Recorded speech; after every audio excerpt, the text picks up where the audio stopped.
Now I'd like to take a look at how color can affect mood. And so for this piece we're going to do a painting of a black and white photo. So the first thing I have to do is decide on how to crop it for best effect. So here I have my piece of acetate, and I can paint right over the top here and paint that tree out.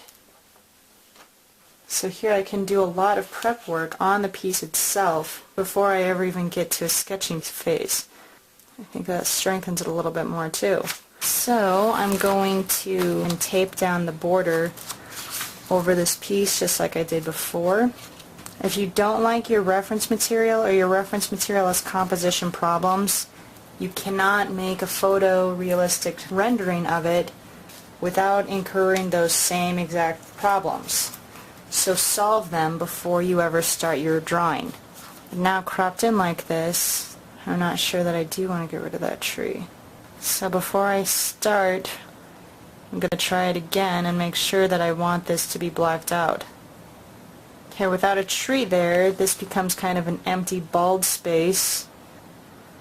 So I am going to keep the tree, I'm just going to darken up the corner of the sky. Alright, so that's the process of problem solving when you're starting your composition. So now what's the next step? I'm going to transfer this onto my watercolor paper. So I'm going to give myself some marks for the half points, vertical and horizontal, and I can divide those again and again and again. Transfer the same marks to my watercolor paper and make the transferring process that much easier to do. When you have your paper all taped out and the margins are correct, then you can start to transfer. In this painting, most of everything is going to be sky, but here you can see that I've got a half mark that corresponds to this half mark. This line of the house falls at about the halfway mark. The grass is about halfway between the bottom of the picture plane and the first quarter up mark, which is going to be about here. So I'll sketch that in place. The roof extends up a little bit above the first quarter mark. By giving myself 2 reference points for every mark, I can fill in those shapes accurately. I'm going to do that process and draw the house, the telephone pole, and the trees clearly enough that I'll have a good clean reference for painting, and then I'm going to come back to it and show you how to start the painting. I have the drawing sketched out now and I'm ready to start painting. The mood that I'd like to convey is kind of a wistfulness, and to create that wistful mood I'm going to first of all wet down the paper using a large flat. When I get to the house, I'm just going to mask it with water, and then by working carefully I should be able to control the paint flow in this area. And now I'm going to start laying in that tone. And I'm going to start in the uppermost corner and lay it on nice and thick.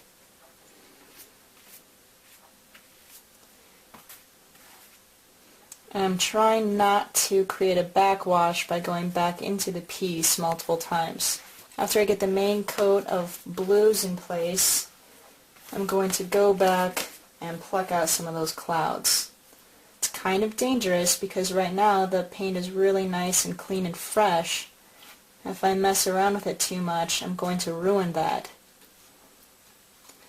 Whenever you add water to a semi-dry surface, you're going to create a backwash. And so you need to be aware of that and try to minimize the water that you're adding. Okay, so I'm just going to slowly go in like this, pluck out those cloud shapes until I'm satisfied. And then I'm going to let that sky dry completely and we'll push forward some more. Now the sky is dry and I can move down to some of the elements that are over the sky, like the trees in the house. So I'm going to start with these trees. So here is my color, here's the tree. See, those trees are just really, really dark. So that can work as the same tone right there. So I'm going to stick with that, and then using a flat on the side, I'm just going to carefully stencil in these tree forms. So I'm going to work on the overall large shapes of the leaves, and then after that's dry I can go back and add the little fiddly branches and things like that. And then drop in a few different colors as you work. You don't want anything to lay too flat. So I'm going to drop in some blues here, vary it up, make it a little bit more interesting. Now this part of the tree is about the same tone as it is over here, but then you have a lighter tone right here. So I'm going to add the same color here as I do on the other tree. I'll work this way for a little bit. For that lighter tone, it doesn't matter what color you use, remember, you just want to match the tone. So I'm just going to go in with a very different color so that you can easily see that change. Over here I go into a different tree, so I'm going to change color again, just like this. And then for the grass I'm going to go to a kind of an ugly yellow here. But before you start, make sure that you test out the tone. That's better. See, so now this matches this tone, even though the color is, of course, completely arbitrary. So I'll go into the grass with that dark tone.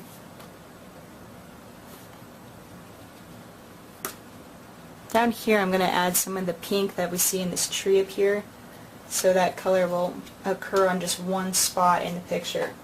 There's kind of a band of darkness on the grass. The lightest area is up at the top, then there's a dark center part and a light at the bottom.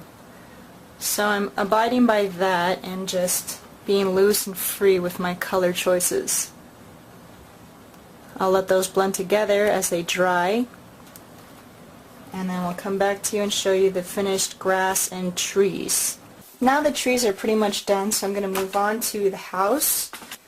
So I'm going to mix up a nice dark red-brown, and then I'll do a test.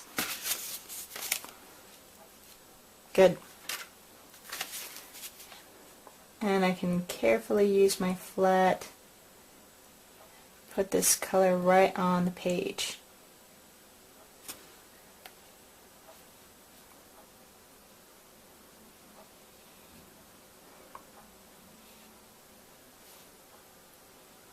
If there are places that you're unsure of, you can always take your square and compare the two. So with the square over the top of the roof right up here, it's easy to see that this roof is darker than this roof. I'm going to wait for the roofs to dry and then I can paint the body of the house. Okay, let's push forward and put this side on this house.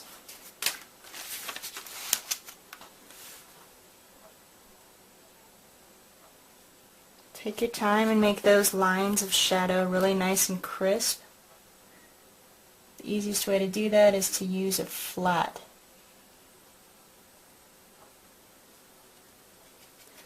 I'm also going to go ahead and add this tree shape because the color's on my brush. Then while that's drying, I'm going to go into the telephone pole, move the paper so that it's comfortable for my arm, and carefully add this shape. Cross piece. Very good. I'll do the same thing for tree branches.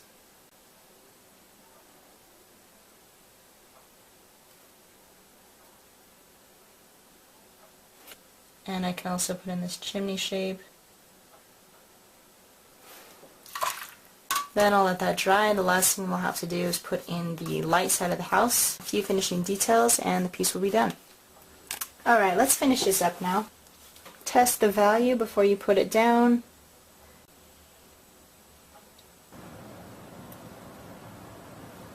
Then while that's drying, I can go in and add the tone to those windows. These little bitty details, like the window panes and the door, I can add with a small round. But other than this, we've done everything with a 1-inch flat. Now I can just go from place to place and add some cleaned up, polished shadow shapes. Notice how I keep switching my brush so that I can put down the shape with the largest side of the brush possible. Alright, so that's about all that needs to be done, with the exception of a few little details like the telephone wire. I'll show you how I put that in. For this you really need a rigger brush, so I'm going to mix up a nice dark puddle. I'm going to practice the stroke a couple of times and then whoop, quickly do it. It's better to go in one fell swoop than to stop midway and try to fix a mistake. So just do the best you can, and I'm sure it will be fantastic. So now just let me take a little bit of time and do those last few details and then come back to you and show you the finished piece. Okay, here's our final piece. So if you compare the emotional aspects of the black and white photo with the finished painting, you can really see how your color choice affects the mood of the piece. The dark corner up here and the sharp edges of the clouds really do help you to move throughout the entire picture plane. So your eye comes here to this strong area of contrast and this dark. It's drawn down with these cloud shapes over to this large darker shape, comes down the green area here and comes to the house and goes through the trees. So instead of being a target of interest, there's enough interest to draw the eye all throughout the picture plane. And that's what you want to see. So for you doing this at home, you can either use the reference material that I did and come up with your own painting using your own color choices, or you can use a different black and white painting, or as a third option, you can choose to paint this scene but crop it somewhere else, and then you can explore how cropping alone will change the mood of the piece. Imagine how different it would be if this were just a house, or if it were a house and a telephone pole. So you might want to paint it even a couple of times, changing the color and changing the cropping until you get a hang of how you can control the emotional content of your piece without changing the subject matter. So that concludes this month's painting tutorial.